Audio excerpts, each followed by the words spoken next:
I've had some questions on how to get the output from Minitab into a Word file to write the report for a Minitab assignment. So I'm in my Minitab Express and I've gone and done some descriptive statistics, in this case on Social Security beneficiaries.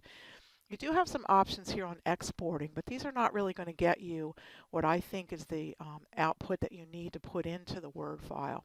So I'm going to use what's called a snipping tool, and if you don't know where it is on the Microsoft computer, in your search screen, if you just type in the word snip, it will show you what's called a snipping tool. And the snipping tool allows you to snip anything that you see on the screen, make a copy of it, and then you can paste it somewhere else. I've got my snipping tool opened up, and I'm going to click on New. And then with my mouse, I'm going to go ahead and I'm going to drag it across the information that I want to cut out.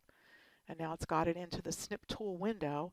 And I've got a file open here where I was going to write my report. And then if I can do Control V or right click and say paste, the information is pasted into the Word file.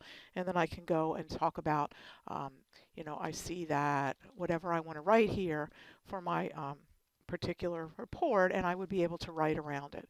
And I can do the same thing for a graph or any other output that I've got in Minitab Express. And I think you'll find this tool very helpful when you're working with Minitab. Again, you do have the export options here, but I'm not sure that they're really going to help you because you've got to put together a report that answers the questions in the instructions for the Minitab assignments.